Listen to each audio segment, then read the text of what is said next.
Shalom adik-adik, apa kabar? Luar biasa dong pastinya.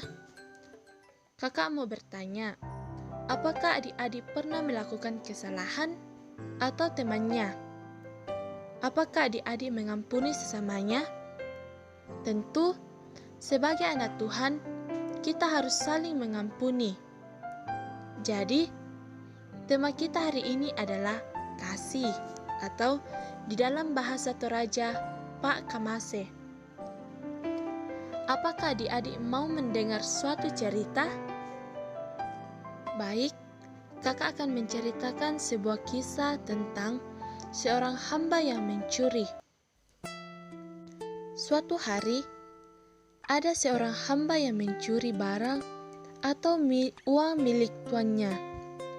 Saat itu, ia merasa takut dan akhirnya ia pergi melarikan diri dari tuannya itu.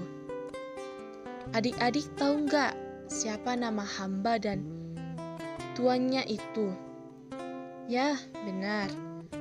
Dia adalah hamba yang bernama Onesimus dan tuannya yang bernama Filemon. Saat Onesimus melarikan diri, ia bertemu Paulus di dalam penjara. Kemudian, Paulus menceritakan Injil kepada Onesimus. Kira-kira apa yang dilakukan Onesimus pada saat ia berada dalam penjara bersama Paulus? Ya, benar.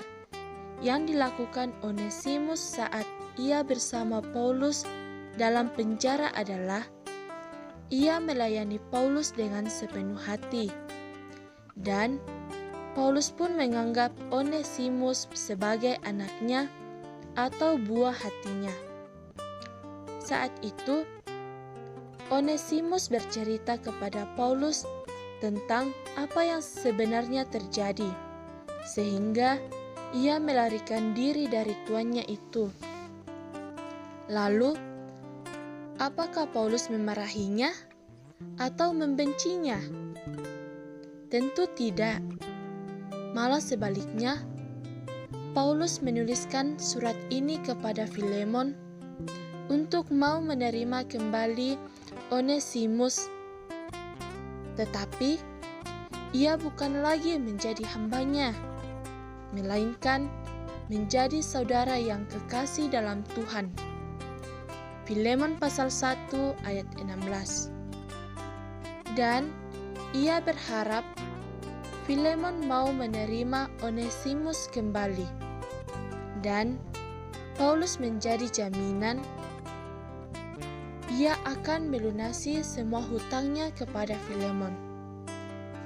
Jadi adik-adik, pesan yang ingin kakak sampaikan adalah janganlah menjadi orang yang pendendam, tetapi haruslah saling memaafkan, walaupun kesalahan yang dilakukan oleh orang lain atau teman kita sangat menyakiti hati kita. Namun, kita harus memaafkannya, karena Tuhan telah mengajarkan kita untuk saling memaafkan. Sekian cerita kita hari ini. Terima kasih. Tuhan Yesus memberkati. Amin.